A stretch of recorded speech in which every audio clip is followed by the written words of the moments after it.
பிஸ்மில்லாஹிர்ரஹ்மானிர்ரஹீம்.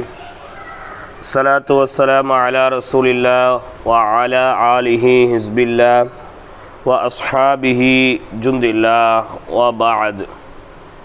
அப்போது ரியாதுஸ் ஸாலிஹீனில் தௌபாவினுடைய பாடத்தை நம்ம தொடர்ச்சியாக படிச்சுக்கிட்டு இருக்கிறோம்.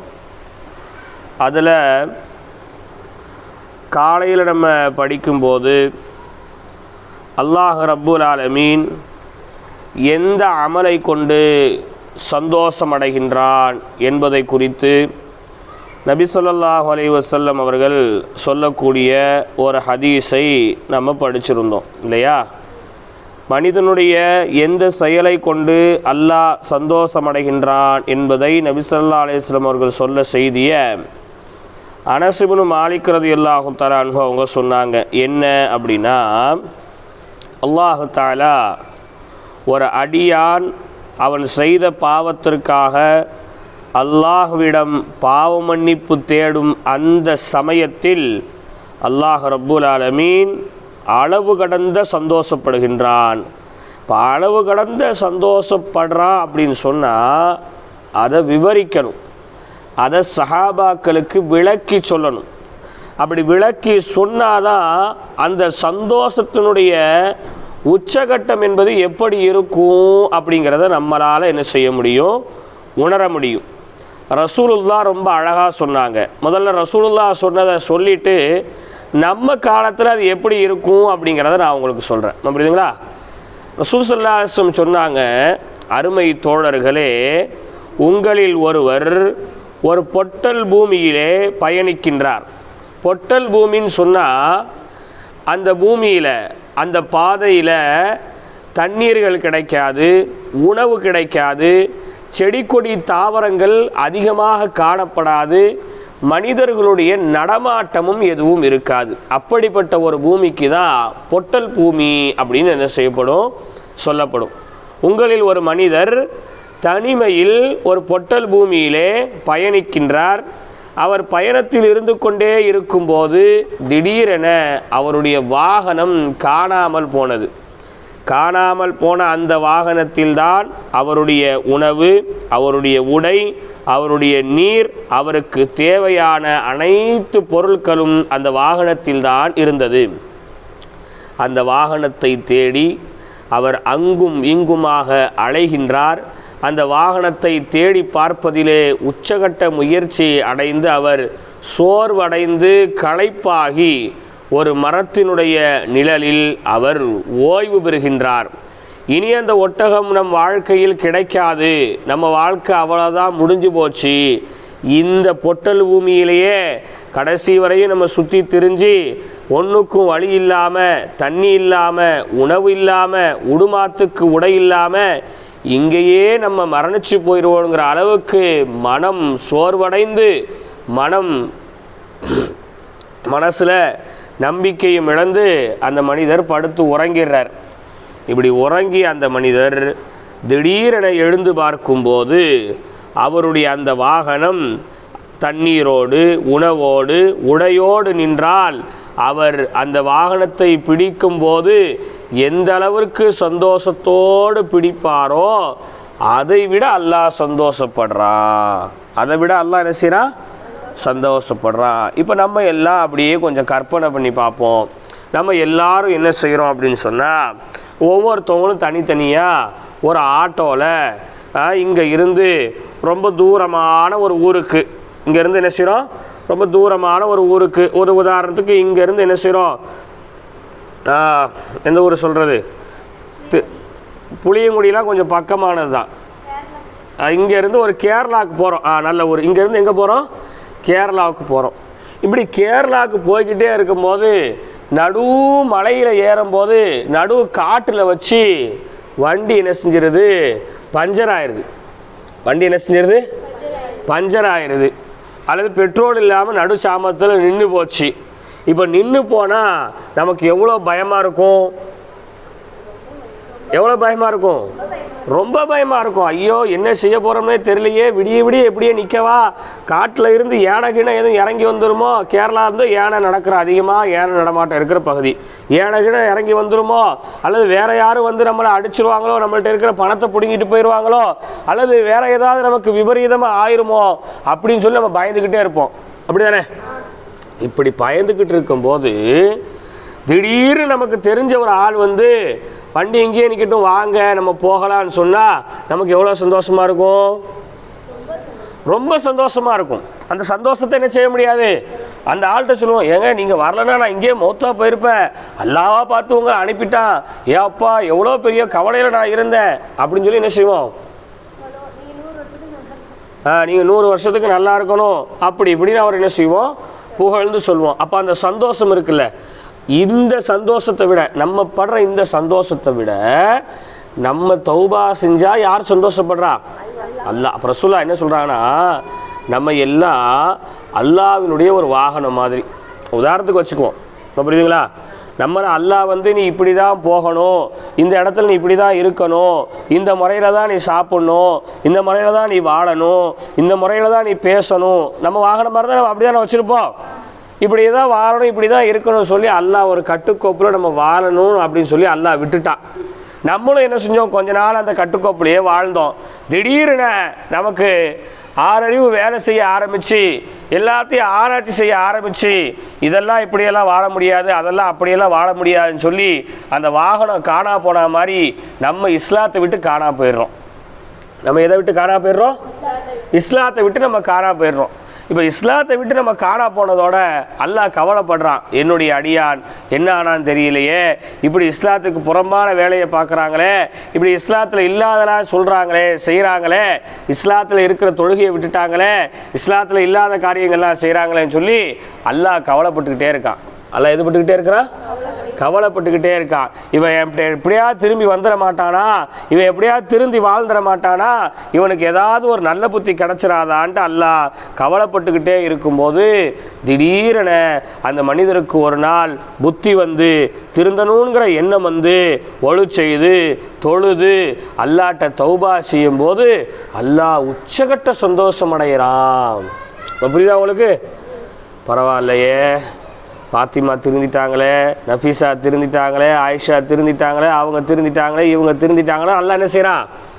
சந்தோஷப்படுறான். அப்போது நம்ம பாவம் செய்யும்போது அல்லாஹ் என்ன செய்கிறான்? நம்ம பாவம் செய்யும்போது அல்லாஹ் என்ன செய்கிறான்? கவலைப்படுறான். நம்ம புரியுதுங்களா? நம்ம தௌபா செய்யும்போது அல்லாஹ் என்ன செய்கிறான்? சந்தோஷப்படுறான். அப்போ நம்ம நன்மையே செய்து கொண்டு இருக்கணும். அந்த நன்மையே நம்ம செஞ்சுக்கிட்டே இருக்கும்போது தான் அல்லாஹ் ரப்புல் ஆலமீன் நம்மை நினைத்து சந்தோஷப்படுவான். புரியுதுங்களா? அப்போ என்ன செய்கிறது? பாவ காரியங்களில் ஈடுபடாதீங்க. இரவு நேரங்களில் அதிகமாக டிவிக்கு முன்னாடி உட்காராதீங்க. யாருடைய வாழ்க்கையை பற்றியும் கிண்டி கிளறி பேசி புறம்பேசி தெரிய வேண்டாம். முடிஞ்ச அளவிற்கு தஹஜத்து, சுபுகு தொழுக, சுபுகினுடைய முன்சுன்னத்து, சுபுகினுடைய பர்து, சுபுக்கு பின்னாடி கொஞ்ச நேரம் உட்காந்து ஓதுறது, லீவு நேரங்களில் உங்களுக்கு தொழுகை இருக்கக்கூடிய காலங்களில் லொஹரை தொழுகிறது, அசர் தொழுகிறது, மகரீபு தொழுகிறது, இஷா தொழுகிறது, இப்படி எல்லா தொழுகையும் முடிஞ்ச அளவுக்கு பேணி தொழுகுங்க. யாருடைய வாழ்க்கையும் பார்த்து இப்படி நம்ம வாழணுன்ட்டு ஆசைப்படாதீங்க. அப்படியெல்லாம் நம்ம ஆசைப்பட்டோம்னு சொன்னால் நம்மளுக்கு பொறாமை வந்துடும். பொறாமை வந்துருச்சுன்னா அவங்கள மாதிரி இருக்கணும்னு நினைக்கும் போது அவங்க மேலே ஒரு வெறுப்பு வந்துடும். வெறுப்பு வந்தால் அவங்கள திட்டணும்னு தோணும். அவங்கள திட்டணும்னு தோணுச்சுன்னா அவங்க கூட யாரெல்லாம் பழகிறாங்களோ அவங்க எல்லார்ட்டையும் கோல் மூட்டி அவங்களுக்கு மத்தியில் சண்டை ஏற்படுத்தணும்னு தோணும்.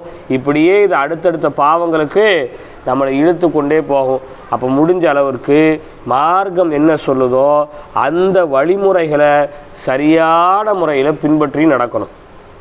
அந்த வழிமுறை என்ன செய்யணும்? இப்போ உதாரணத்திற்கு சொல்கிறாருந்தா இப்படி யோசிச்சு பாருங்கள். உங்கள் கூட பயிலக்கூடிய உங்கள் கூட படிக்கக்கூடிய உங்களுடைய தோழிக்கு உங்களுடைய ஃப்ரெண்டுக்கு ஒரு திருமணம் நடக்குன்னு வச்சுக்கோங்க. என்ன நடக்கு? கல்யாணம் நடக்குது.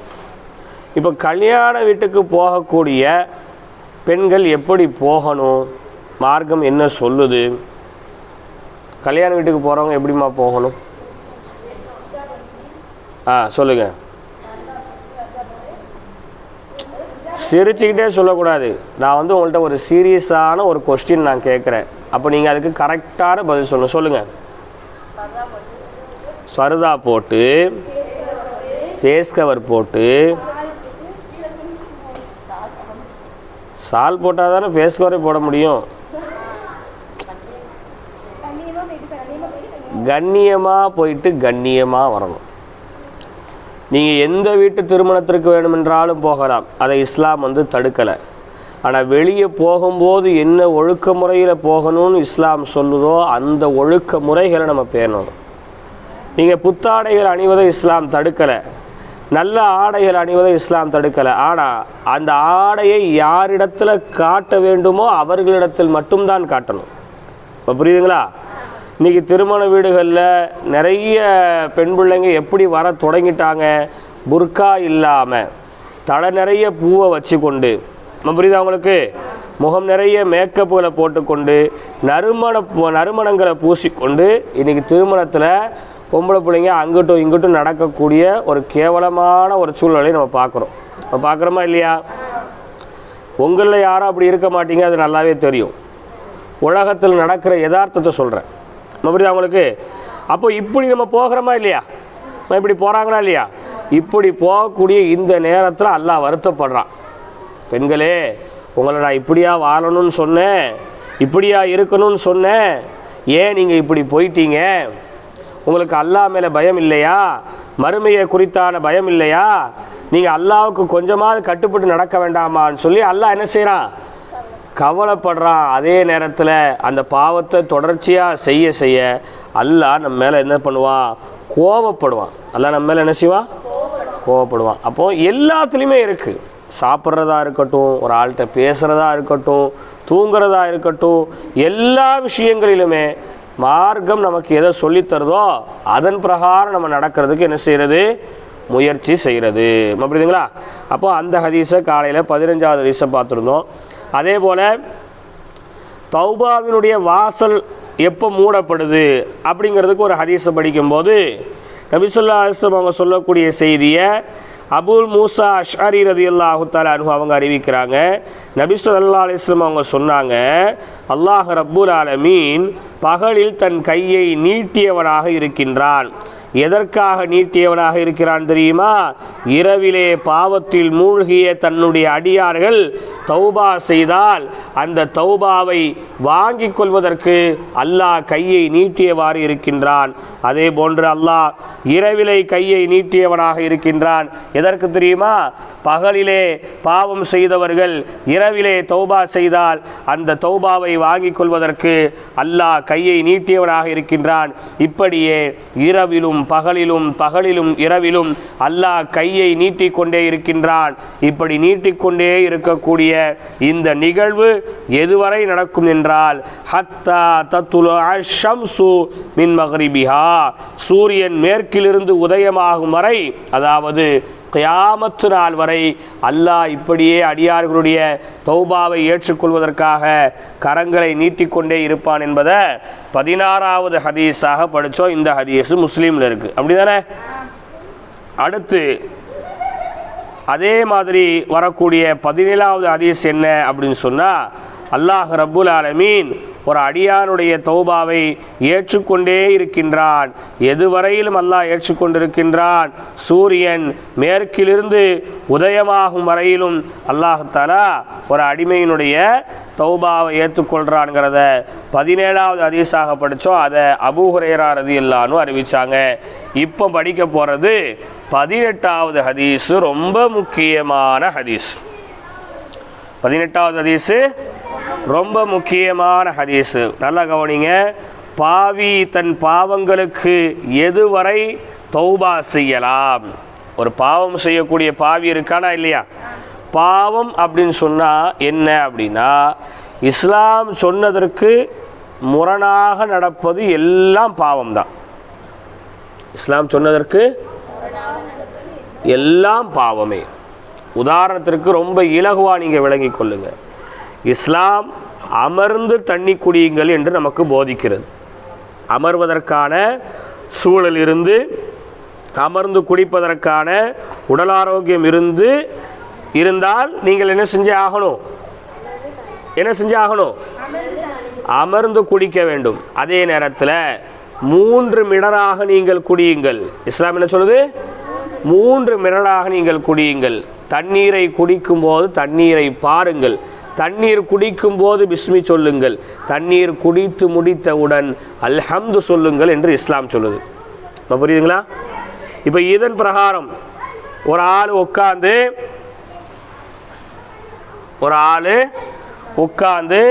3 மிடராக பிஸ்மி சொல்லி குடித்து முடித்தவுடன் அல்ஹம்து சொன்னார் என்றால் இவர் நன்மையை செய்தவராக மாறிவிடுகின்றார். இவர் எதை செஞ்சவராக மாறுகிறாரு? இஸ்லாம் சொன்னதற்கான முறைக்கு மாற்றமாக நின்று கொண்டு 3 மிடராக குடிக்காமல் ஒரே மிடரில் 1 செம்பு தண்ணியை குடிப்பது, அதே நேரத்தில் தண்ணியை குடிக்கும் போது பார்க்காம பிஸ்மி சொல்லாம குடிச்சு முடிச்ச உடனே அல்ஹம்து சொன்னாமல் ஒருவர் குடித்தார். இவர் எதை செய்தவராக மாறிவிடுகின்றார்? எதை மாறிடுறார் இவர்? அப்போ நம்ம யோசித்து பார்க்குறோம், வீட்டில் வேலை பார்த்துக்கிட்டு இருக்கும்போது அவசரத்தில் எத்தனை தடவை நம்ம நின்றுக்கிட்டு தண்ணி குடிக்கிறோம்? எத்தனை தடவை நின்று தண்ணி குடிக்கிறோமா? எத்தனை தடவை பிஸ்மி சொல்லாமல் குடிக்கிறோம்? எத்தனை தடவை குடிச்சு முடிச்சதுக்கப்புறம் அல்ஹம்து சொல்லாமல் இருக்கிறோம்? எத்தனை தடவை 3 மடக்காக குடிக்காமல் ஒரே மடக்காக குடிச்சு முடிக்கிறோம்? அப்போ அதையெல்லாம் என்ன செய்யணும்? நம்ம யோசிச்சு பார்க்கணும்.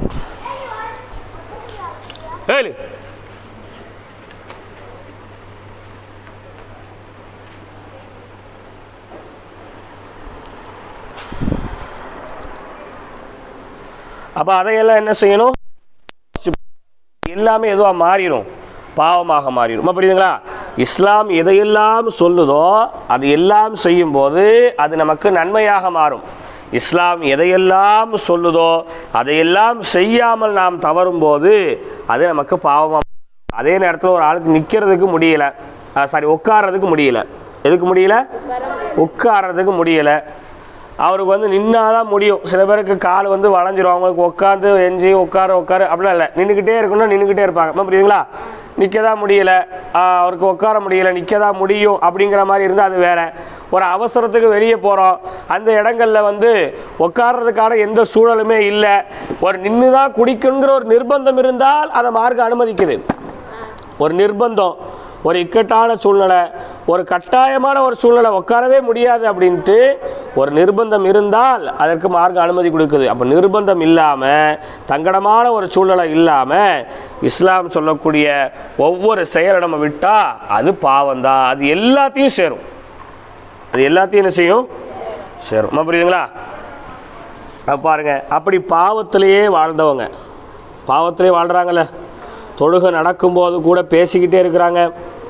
தொழுகை இல்லைன்னாலும் குரான் ஓதப்படுற சவுண்டு கேட்டால் என்ன செய்யணும்? அதை வாய் மூடி கேட்கணும். ஃபைதா கரஅல் குர்ஆனு ஃபஸ்தஈனு, குரானை நீங்கள் ஓதுவதை கேட்டால் அதை நீங்கள் செவிமடுத்து என்ன செய்யணும்னு அல்லாஹ் சொல்கிறான், கேட்கணுங்கிறான். குரானை ஓதப்பட்டால் என்ன செய்யணும்? செவிமடித்து கேட்கணும். தொழுகை நடந்துக்கிட்டு இருக்கு, நமக்கு தான் தொழுகை இல்லையே, நம்ம என்ன செஞ்சிட்ருப்போம்? உட்காந்து என்ன செஞ்சிட்டு இருப்பாங்க? பேசிக்கிட்டு இருப்பாங்க.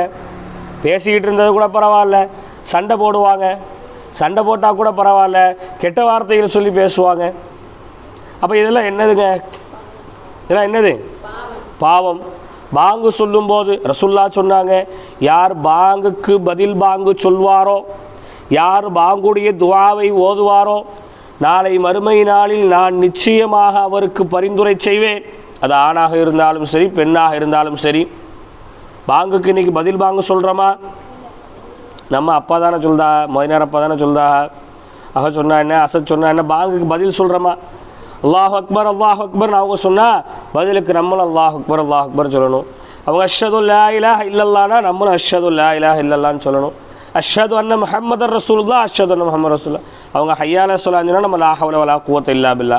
அவங்க ஹய்யால ஃபலான்னு சொன்னால் நம்ம லா ஹவ்ல வலா குவத்த இல்லா பில்லா. அப்புறம் அல்லாஹ் அக்பர் லா இலாஹ இல்லல்லா. அப்புறம் பாங்கு துவா ஓதணும். இன்றைக்கி இப்படி சின்ன சின்ன சின்ன சின்ன நன்மையெல்லாம் நம்ம என்ன செய்கிறதில்ல, செய்கிறதில்ல. இந்த சின்ன சின்ன நன்மையெல்லாம் நம்ம செய்கிறோமான்னு கேட்டால் என்ன இல்லை, இல்லை. அப்போ இப்படி இந்த நன்மையெல்லாம் செய்யாமல் நம்ம தவறிட்டோம். ஒரு ஆளுக்கு இப்படி செய்கிறதெல்லாம் நன்மைனே தெரியாமல் இருந்ததுன்னா அது வேற. தெரிஞ்சதுக்கப்புறம் செய்யாமல் இருந்தால் அது என்ன ஆயிரும், பாவமாக ஆகிவிடும். அப்போது ஒரு பாவி எது வரைக்கும் அவன் தௌபா செய்யலாம், அவனுக்கு அல்லாஹ் கொடுத்துருக்கக்கூடிய கால அளவு என்ன, எப்பா இதுக்குள்ளே நீ தௌபா செஞ்சால் உன் தௌபாவை அல்லாஹ் ஏற்றுக்குவேன்னு சொல்லி ஒரு கால அளவு கொடுக்கானா இல்லையா, அது என்ன கால அளவு பாருங்கள்.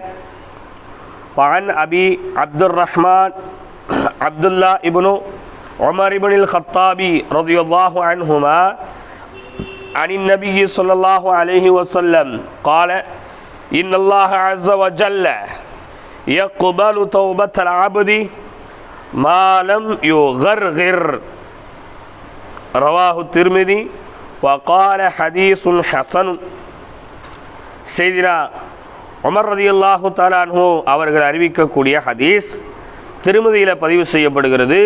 நபி ஸல்லல்லாஹு அலைஹி வஸல்லம் அவர்கள் சொன்னார்கள், இன்னல்லாஹ, இன்ன வந்தால் என்ன செய்யும்,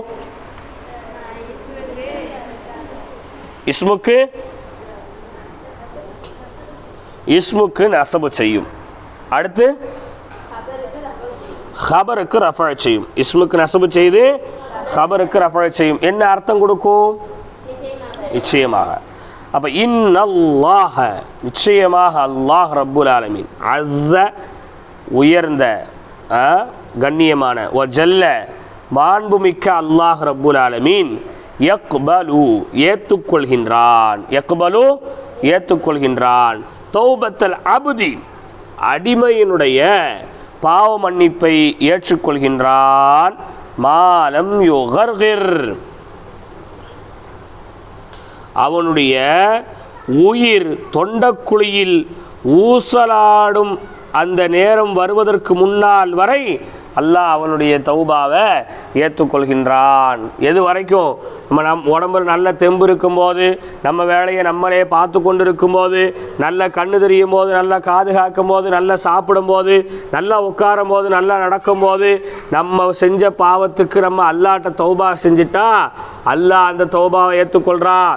சக்கராத் ஹால், உயிர் கர்கரான்னு சொன்னால் தொண்டக்குழியில் உயிர் ஊசலாடுன்னு சொல்லுவாங்களா இல்லையா, அப்படிங்களா? மாலமியூ கர்கர்ன்னு சொன்ன கர்கரான்னு சொன்னால் தொண்டக்குழியில் உயிர் நிற்கக்கூடிய அந்த நேரத்தில் ஒருத்தவங்க கேட்குறான். எந்த நேரத்தில் கேட்குறான், அந்த நேரத்தில் அவர் கேட்டாருன்னு சொன்னால் அல்லாஹ் அவருடைய தௌபாவை ஏற்றுக்கொள்றதில்ல. அதுக்கு முன்னாடி அவர் கேட்டாருன்னு வைங்க, அல்லாஹ் அவர் தௌபாவை என்ன செஞ்சிருவான், ஏற்றுக்கொள்வான். அவர் என்ன பாவம் செய்திருந்தாலும் அல்லாஹ் நாடினால் இன்னல்லாஹ கஃபூர் ரஹீம், அவன் மன்னிக்கக்கூடியவன். அல்லாஹ் என்ன செய்வான், கண்டிப்பான முறையில் மன்னித்தே விடுவான். அப்போ என்ன, நம்ம செய்கிற பாவங்களை நம்ம கொஞ்சமாவது யோசித்து பார்க்கணும். இது பாவமான காரியமாச்சே, இது இஸ்லாம் நமக்கு சொல்லித்தரலையே, நம்ம இப்படி ஓதுறோம், நம்ம இப்படி படிச்சுக்கிட்டு இருக்கிறோம், நம்மளே இந்த பாவத்தை பண்ணால் அடுத்து நம்மளை பார்த்து நம்ம வீட்டில் இருக்கிறவங்க, ஓதாதவங்க, ஒன்றும் தெரியாதவங்க, அப்பாவியாக இருக்கிறவங்க, மார்க்கத்தை அறியாதவங்களும் இந்த பாவத்தை பண்ணுவாங்களேன்னு சொல்லி ஓதக்கூடியவங்க ரொம்ப கவனமாக இருக்கணும். ஓதக்கூடியவங்க என்ன செய்யணும், பொதுமக்கள் என்ன சொல்லுவாங்க, இப்போ நான் இருக்கிறேன் அப்படி தானே, இப்போ நான் ஒரு இடத்துல வந்து என்ன செஞ்சிட்டேன், ரொம்ப ஒரு பொது சபையில் வச்சு ரொம்ப கோவப்பட்டு பேசிட்டேன்னு வச்சுக்கோங்க, என்ன சொல்லுவாங்க, என்ன சொல்லுவாங்க, என்ன இப்படி பேசுகிறாங்கன்னு சொல்லுவாங்க. வேறு இன்னொன்று எக்ஸ்ட்ரா என்ன சொல்லுவாங்க, என்ன அசர்த்து இப்படி கோவப்படலாமா, அசர்த்து என்ன செய்யலாமா, கோவப்படலாமா, அசர்த்து இப்படி ட்ரெஸ் போடலாமா, அசர்த்து இப்படி செய்யலாமா, எதை தான் முன்னாடி சொல்லுவாங்க, அசரத்து. இப்போ காரணம் என்ன, ஓதுனவங்க அப்படின்னா அவங்க ரொம்ப சரியாக இருப்பாங்கன்னு பொதுமக்கள் நம்புகிறாங்க. அவங்க என்ன நம்புகிறாங்க, ஓதுன ஆளுன்னு சொன்னால் என்ன இருப்பாங்க, அவங்க சரியாக இருப்பாங்க, அவங்க அப்படியெல்லாம் நடக்க மாட்டாங்கன்னு அவங்களுக்கு ஒரு நம்பிக்கை இருக்குது. ஆனால் ஓதுனவங்களே இப்படி பண்ணும்போது அவங்க என்ன கேட்டுருவாங்க, ஓதுனவங்க இப்படி பண்ணலாமா, ஓதுனவங்க இப்படி சொல்லலாமா, செய்யலாமா, வைக்கலாமா அப்படின்னு சொல்லி என்ன செய்வாங்க, பேசுவாங்க. அப்போ ஓதக்கூடிய நம்ம ஒரு முன் உதாரணமாக இருக்கணும், நல்ல முன் உதாரணமாக இருக்கணும். கெட்டதுக்கு முன் உதாரணமாக என்ன செய்யக்கூடாது, அமைஞ்சிடக்கூடாது. இப்போ உதாரணத்துக்கு உங்களில் யாரோ ஒரு ஆள் என்ன செய்றீங்க, ஒரு வீட்டை விட்டு வெளியே வரணும்னு நினைக்கிறீங்க. வரும்போது என்ன செய்றீங்க, நல்ல ஒரு புர்கா போட்டு வர முடியலன்னு சொன்னால் கூட ஒரு ஃபேஸ் கவர்லாம் போட்டு ரொம்ப கண்ணியமான முறையில் தலையில் சால்லாம் போட்டு ரொம்ப கண்ணியமான முறையில் வெளியே வந்துட்டு திரும்ப வீட்டுக்குள்ளே போகிறீங்க. உங்களை 4 பேர் பார்க்குறாங்க. உங்களை 4 பெண்கள் என்ன செய்கிறாங்க, பார்க்குறாங்க. பரவாயில்லையே, ஓத போன புள்ள ஓரளவுக்கு திருந்திருக்கு, சரி நம்மளும் அந்த புள்ள மாதிரி இருக்கணும் அப்படின்னு என்ன செய்யணும், நினைக்கணும், மாறணும். அப்படி தானே? நம்ம வாரோம், எப்படி வாரோம், சாலும் இல்லாமல் ஒன்றும் இல்லாமல் தெருக்குள்ளே இறங்கி பேசிக்கிட்டு விளையாண்டுக்கிட்டு சிரிச்சுக்கிட்டு கத்திக்கிட்டு வரும்போது அவங்க என்ன நினைப்பாங்க, கரு ஓதுற பிள்ளைய பற்றியா, ஏன்னா இப்போ சாலு போடாமல் வெளியே வருது, அதோட நிப்பாட்டுவாங்களா? அசரத்து என்ன தான் சொல்லி கொடுக்கா, ஆலிமா என்ன தான் சொல்லி கொடுக்கா, பேசுவாங்களா இல்லையா? அப்படி பேசியிருக்காங்க, அப்படி தானே பேசி, அது சிரிப்பு வேறு, அது சந்தோஷம் வேறு பாருங்கள். அது நமக்கு ஒரு இழுக்காச்சே, நம்மளை ஒரு ஆள் கை நீட்டி பேசுகிற அளவுக்கு நம்ம நடந்துக்கிட்டோமே, நம்ம ஓதுவலுக்கு அது ஒரு கண்ணியம் இல்லாமல் ஆயிடுச்சே. நாளைக்கு நம்மளே ஒரு ஆலிமாக இந்த ஊரில் நம்ம உங்களுக்கு பின்னாடி உங்களுக்குலாம் ஒரு 35 வயசு 40 வயசு அனுப்பினோம், ஒரு சின்ன பிள்ளைய நம்மள்ட்ட ஓத வந்தால் இந்த பிள்ளை ஓதும் போது எப்படி இருந்துச்சுன்னு 4 பெரிய ஆட்கள் நம்மளை பார்த்து இழிவாக பேசுவாங்களே, அப்படி ஒரு கவலை இல்லை.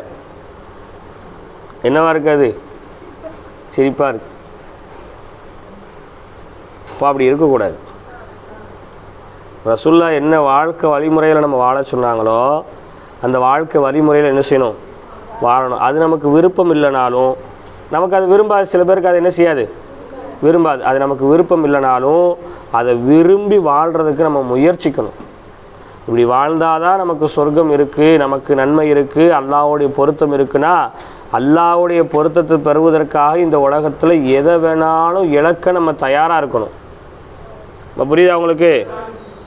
அல்லாஹ்வுடைய அன்பு கிடைக்கிறதுக்கு இந்த உலகத்தையே இழக்கணும்னு சொன்னாலும் அதுக்கு தயாராக இருக்கணும்.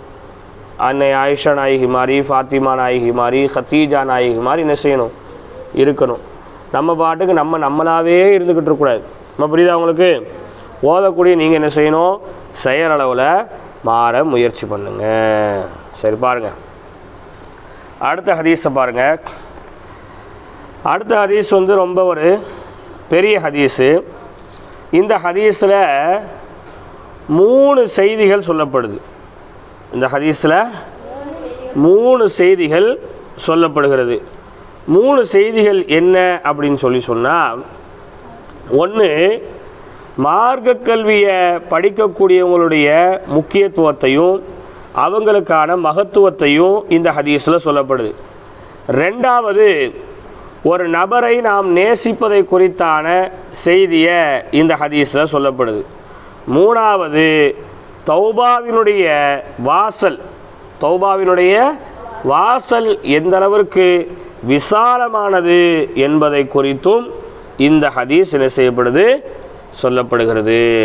ஜிர்ரிபுனு ஜுபைஷ் அவங்க அறிவிக்கக்கூடிய ஒரு ஹதீஸ் என்ன அப்படின்னு சொன்னால், அவங்கள்ட்ட அதைத்து சஃப்வான் இப்னு அஸ்ஸாலின் ரதியல்லாஹு அன்ஹு, சஃப்வான் இப்னு அஸ்ஸால் ரதியல்லாஹு தஆலா அன்ஹு அவங்க என்ன செஞ்சாங்க, வந்து கேட்டாங்க. ஒரு நிமிஷம் இருங்க.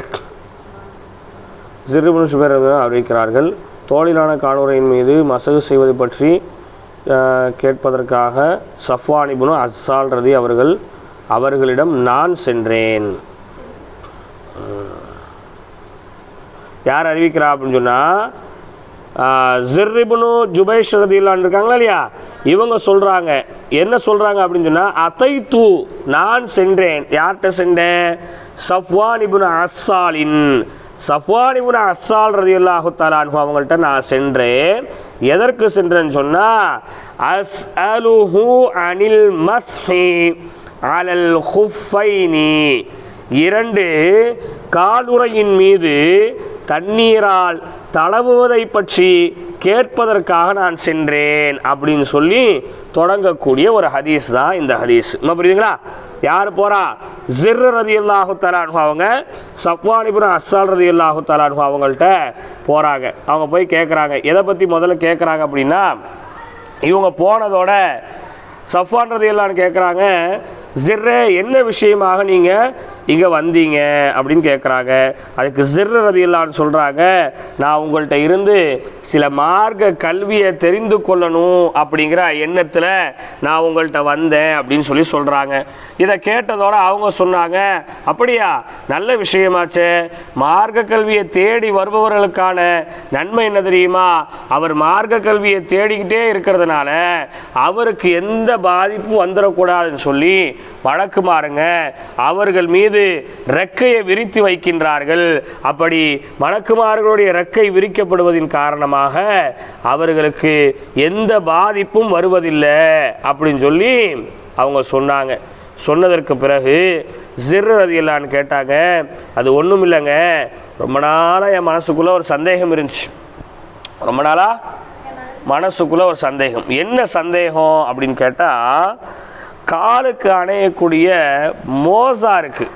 மோசான்னு சொன்னால் இப்போ எல்லாம் ஷூ போடுறாங்கல்ல, இந்த மாதிரி உள்ள ஒரு ஷூ தான் அன்றைக்குள்ள மோசா. உதாரணத்துக்கு சொல்ல போனால், இந்த ரோடு போடும் போதெல்லாம் ஒருத்தவங்க ஷூ போட்டிருப்பாங்க பார்த்துருக்கீங்களா? பெருசாக என்ன செய்யும் இருக்கும். அது லூஸாக தான் இருக்கும், அது உடனே அவங்க கழட்ட முடியும். ஆனால் அன்றைய காலத்தில் செருப்பு அது இதெல்லாம் முறையாக இல்லாத காரணத்தினால நீண்ட தூரம் போகணுன்னு சொன்னால் மோசா அணையிறது. அதை அணிஞ்சிட்டாங்கன்னு சொன்னால் அதை அடிக்கடி கலட்டி மாட்ட முடியாது. நம்ம புரியுதுங்களா? அது ரொம்ப இறுக்கமாக இருக்கும். அதை அடிக்கடி கலட்டுறதும் சிரமம், அடிக்கடி அதை மாட்டுறதும் சிரமம். குறைஞ்சபட்சம் கலட்டி மாட்டணும்னு சொன்னால் ஒரு அரை மணி நேரம் ஆகும். குறைஞ்சபட்சம் எவ்வளோ நேரம் ஆகும்? ஒரு அரை மணி நேரம் ஆகும். அப்போது வலு செய்கிறாங்களா இல்லையா? இப்படி வலு செய்யும்போது என்ன செய்யணும்? காலை கழுவணும். அப்படியானே? மலம் ஜலம் கழிச்சிட்டு ஒழு செஞ்சால் என்ன செய்யணும்? காலை கழுவணும். தூங்கி எந்திரிச்சிட்டு ஒழு செஞ்சால் என்ன செய்யணும்? காலை கழுவணும். இப்போ இந்த இதை இருக்கிறது கலட்டி என்ன செய்ய முடியாது? மாட்ட முடியாது. அப்போது இதன் மேலே காலை கலட்டாமல் அந்த மோசாவுக்கு மேலேயே மசகு செஞ்சுட்டு தொட முடியுமா? அதாவது அந்த மோசாவுக்கு மேலேயே தண்ணியை சும்மா ஊற்றி கழுவிட்டு தொட முடியுமா? அப்படி செஞ்சால் வலு சேருமா? அப்படிங்கிறத பற்றி தான் உங்கள்கிட்ட கேட்கணும்னு சொல்லி நான் ரொம்ப நாளாக நினச்சிக்கிட்டே இருந்தேன். இந்த சம்பந்தமாக நீங்கள் ரசூலுல்லாஹ் ஏதாவது சொல்லி கேட்டிருக்கிறீங்களா?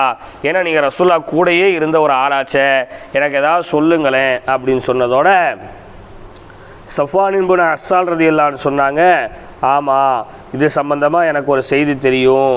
என்ன அப்படின்னா, நாங்கள் நபி ஸல்லல்லாஹு அலைஹி வஸல்லம் அவங்க கூட 3 நாள் பகல் 3 நாள் இரவு, அந்த அளவுக்கு 3 நாள் பகல் 3 நாள் இரவு வர வரைக்கும் ஒரு பயணத்தில் நாங்கள் இருந்தோம்.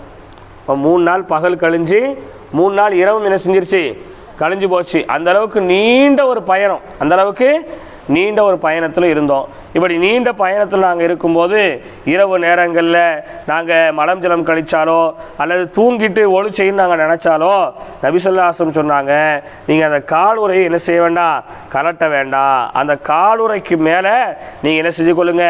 தண்ணியை வச்சு தடவிட்டு நீங்கள் ஒழுவை பரிபூர்ணப்படுத்திக்கோங்க அப்படின்னு சொல்லி ரசூலுல்லாஹ் எங்களுக்கு சொன்னாங்க. தாராளமாக அப்படி செய்யலாங்க அப்படின்னு சொல்லிட்டு சொன்னாங்க. கடமையான குளிப்பு வந்துருச்சுன்னா மட்டும் அப்படி செய்ய முடியாது. கடமையான குளிப்பு வந்தால் காலுறையை கலட்டிட்டு கண்டிப்பாக காலை கழுகி தாங்க ஆகணும் அப்படிங்கிற செய்தியை சஃப்வான் இப்னு அஸ்ஸால் ரலியல்லாஹு தஆலா அன்ஹு அவங்க சொல்லி முடிக்கிறாங்க. இது சொல்லி முடித்த உடனே வந்திருக்கக்கூடிய அந்த சஹாபி மீண்டும் ஒரு கேள்வி கேட்குறாங்க. யார்? ஜிர் ரலியல்லாஹு தஆலா அன்ஹு மீண்டும் ஒரு கேள்வி கேட்குறாங்க. சரிங்க, அதே மாதிரி ஒரு ஆளை நேசிக்கிறத பற்றி ரசூலுல்லாஹ் ஏதாவது சொல்லியிருக்காங்களா? நான் ஒரு ஆளை என்ன செய்கிறேன்? விரும்புகிறேன். இப்படி விரும்பக்கூடிய ஒரு ஆளை பற்றி ரசூலுல்லாஹ் ஏதாவது சொல்லியிருக்கிறாங்களா அப்படின்னு என்ன செஞ்சாங்க? கேட்டாங்க. உடனே அதுக்கும் சஃப்வான் இப்னு அஸ்ஸால் ரலியல்லாஹு அன்ஹு சொன்னாங்க, ஆமாம், இது சம்பந்தமாகவும் ரசூலுல்லாஹ் ஒரு செய்தியில் சொல்லியிருக்கிறாங்க. நாங்கள் ரசூலுல்லாஹ் கூட ஒரு பயணத்தில் இருந்தோம். அப்படி பயணத்தில் இருக்கும்போது ரசூலுல்லாஹ் ஒரு இடத்துல தங்கணும்னு முடிவு பண்ணி டென்ட் அடித்து அங்கே நாங்கள் தங்கினோம். அப்படி தங்கிக்கிட்டு இருக்கும்போது அங்கே இருந்து ஒரு கிராமத்தில் இருந்து ஒரு அரபி ஒருத்தர் வந்தார். ஒரு நாட்டுப்புறத்தான் சொன்னால் கிராமவாசின்னு வச்சுக்கோங்க. நாட்டுப்புறத்தான் சொன்னால் யாருமா? கிராமவாசி. கிராமத்தில் இருந்து ஒரு மனிதர் வந்தார். அந்த மனிதர் வந்து ரசூலுல்லாஹ்வை பார்த்து ரொம்ப உரத்த குரல்ல ரொம்ப சத்தம் போட்டு, யா முஹம்மத் முஹம்மதே என்று அழைத்தார். நபி ஸல்லல்லாஹு அலைஹி வஸல்லம் அவங்களும் அந்த கிராமவாசி எப்படி ரசூலுல்லாவை கூப்பிட்டாரோ அதே மாதிரியே உரத்த குரல்ல ரசூலுல்லாவும் சொல்லுங்க கிராமவாசி என்ன விஷயம் அப்படின்னு சொல்லி ரசூலுல்லாவை என்ன செஞ்சாங்க, சொன்னாங்க. இப்படி ஒரு உரத்த குரல்ல பேசுனதை பார்த்ததோட எனக்கு பயங்கரமாக கோவம் வந்துருச்சு. கோவம் வந்ததோடு நான் சொன்னேன், ஏ கிராமவாசியே, உன் சத்தத்தை குறைச்சி பேசு. நீ யாருடைய சபையில் இருக்க தெரியுமா? ரசூலுல்லாவுடைய சபைக்கு வந்திருக்கிற. உன்னுடைய குரலை மட்டும் நீ வசத்தி பேசாமல் கீழே இறக்கி நீ பேசலைன்னு சொன்னால் உன்னைய நான் 2ல் 1 பார்த்துருவேன். குரலை வசத்தி பேசாதேன்னு நான் சொன்னேன். ஆனால் அந்த கிராமவாசி என்ன தெரியுமா சொன்னார், அல்லாஹ் மீது சத்தியமாக நான் அப்படி தான் பேசுவேன். என்ன செஞ்சேன், நான் அப்படி தான் பேசுவேன் அப்படின்னு என்ன செஞ்சார் அவர் சொன்னார். என்னெல்லாம் சத்தத்தெல்லாம் குறைக்க முடியாதுங்க, நான் அப்படி சத்தம் போடுறது. பொதுவாக கிராமத்தில் உள்ளவங்க அப்படி தான் என்ன செய்வாங்க, பேசுவாங்க. அப்படி தானே, அதெல்லாம் குறைக்க முடியாது அப்படின்னு சொல்லிட்டு அந்த கிராமவாசி ரசூலுல்லாஹ்ட்ட கேட்டார், அல்லாஹ்வின் தூதரே, நான் ஒரு கூட்டத்தாரை நேசிக்கிறேன். நான் என்ன செய்கிறேன், ஒரு கூட்டத்தாரை நேசிக்கிறேன். அவங்கள நேசிக்க மட்டும்தான் செய்கிறேன். ஆனால் அவங்க செய்கிற எந்த காரியத்தையும் நான் செய்கிறதில்ல. அவங்க செய்கிற எந்த காரியத்தையும் நான் செய்கிறதில்ல. இப்போது என்னுடைய நிலை மறுமையில் எப்படியாக இருக்கும் அப்படின்ட்டு ரசூலுல்லாஹ்ட்ட கேட்டார். ரசூலுல்லாஹ் சொன்னாங்க, நீ யாரை நேசிக்கிறியோ அவரோடு தான் நாளைக்கு கியாமத்து நாளில் நீ இருப்ப. அதனால் நீ நேசிக்கின்ற ஆள் நல்ல மனிதராக இருக்கட்டும். யாரை நேசிக்கணுங்க, நல்ல மனிதர்கள், நல்ல அமல் செய்யக்கூடியவர்கள், இஹ்லாஸாக உள்ள தூய்மையோடு வாழ்பவர்கள் தான் என்ன செய்யணும், நேசிக்கணும். ஏன் அப்படின்னா நம்ம யாரை நேசிக்கிறோமோ அவங்களோட தான் நம்ம எங்கே இருப்போம், மறுமையில் இருப்போம் அப்படின்னு ரசூலுல்லாஹ் சொன்னாங்க அப்படின்னு சொல்லிட்டு இது தொடர்பாக ரசூலுல்லாஹ் அதுக்கு அடுத்து நிறைய விஷயங்களை பேசினாங்க. அப்படி பேசிக்கிட்டு இருக்கும்போது ரசூலுல்லாஹ் ஒரு செய்தியை சொன்னாங்க. என்ன செய்தி தெரியுமா அது? அருமை தோழர்களே, உங்களுக்கு தெரியுமா, மேற்கு திசையில் அதிசயமான ஒரு பெரிய வாசல் இருக்கிறது. அந்த வாசல் எப்படி தெரியுமா, அந்த வாசலுடைய பிரம்மாண்டம் எப்படி தெரியுமா, அந்த வாசலுடைய நீள அகலம் என்ன தெரியுமா, அந்த வாசலுடைய விசாலம் எந்த அளவிற்கு பெரியதுன்னு சொன்னால் அதனுடைய அகலத்தில் மட்டுமே ஒரு மனிதன் 40 அல்லது 70 ஆண்டுகள் நடந்து கொண்டே இருக்கலாம் அப்படின்னாங்க. நீள அகலம்னா என்னன்னு தெரியுதா? என்னது?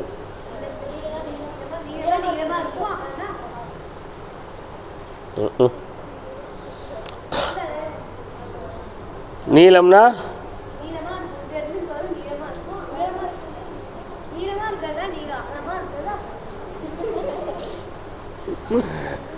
நீளமாக இருக்கிறது நீளம், அகலமாக இருக்கிறது அகலம். இப்போ இந்த வாசல் இருக்காமா, நமக்கு ஒரு வாசல் இருக்கா நம்ம முன்னாடி, அதான் அதை நீ புரியாமல் சொல்லி அதுக்கு தான் நான் கேட்குறேன். இப்போ இந்த வாசலுடைய நீள அகலம் என்னன்னு சொல்லுங்க.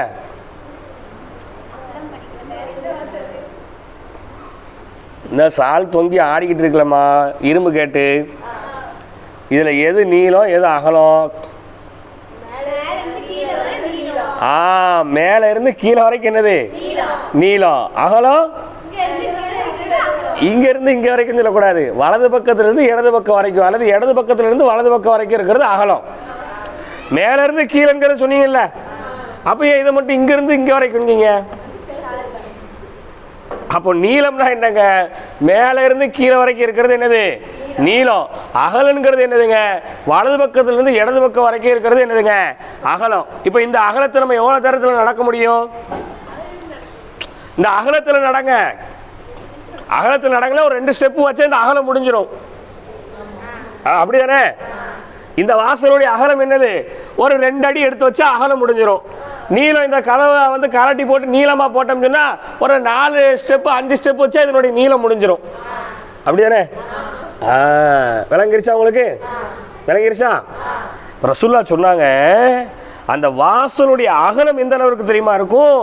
ஒரு மனிதர் அந்த வாசலுடைய அகலத்தில் 40 ஆண்டுகள் அல்லது 70 ஆண்டுகள் நடந்து கொண்டே இருக்கலாம். இப்போ அப்படி ஒரு வாசல் நம்மளால் கற்பனை பண்ணி பார்க்க முடியுதா? கற்பனை பண்ணி பார்க்க முடியுமா? நம்மளுடைய கற்பனைக்கும் எட்டாத ஒரு பெரிய வாசலை அல்லாஹ் வச்சிருக்கிறான். அது என்ன வாசல் தெரியுமா? அதுதான் தௌபாவுக்கான வாசலுங்க. அந்த வாசல்ல எந்த மனிதன் எவ்வளோ பெரிய பாவத்தை கொண்டு போனாலும் அது உள்ள நுழைஞ்சிரும். புரியுதுங்களா? உங்களுக்கு இந்த வாசலுடைய அகலத்து ரசூல் ஸல்லல்லாஹு அலைஹி வஸல்லம் அந்த விசாலத்தை சொல்றதுக்கான காரணம் என்ன? எத்தனை கோடி மக்கள்கள், லட்ச மக்கள்கள் யார் யார் என்னென்ன பாவங்களை செஞ்சு எவ்வளோ பெரிய பாவமாக இருந்தாலும் அந்த பாவத்தை அல்லாஹ் ஏற்றுக்க தயாராக இருக்கிறான். அது அந்த அளவுக்கு விசாலமானது. அப்படி தானேம்மா? இப்போ இது வந்து விசாலமாக இருக்குது. எந்த அளவுக்கு விசாலமாக இருக்குது? ஒரு பீரோ வர அளவுக்கு விசாலமாக இருக்குது. இந்த வாசல் எந்த அளவுக்கு விசாலமாக இருக்குது? ஒரு லாரி வர முடியுமா? இதில் முடியாது. இதில் ஒரு லாரி வர முடியுமா? ஏன்? அகலம் கம்மியாக இருக்குது. என்ன கம்மியாக இருக்குது? அகலம் கம்மியாக இருக்குது. அதனால் என்ன செய்ய முடியாது. இதில் ஒரு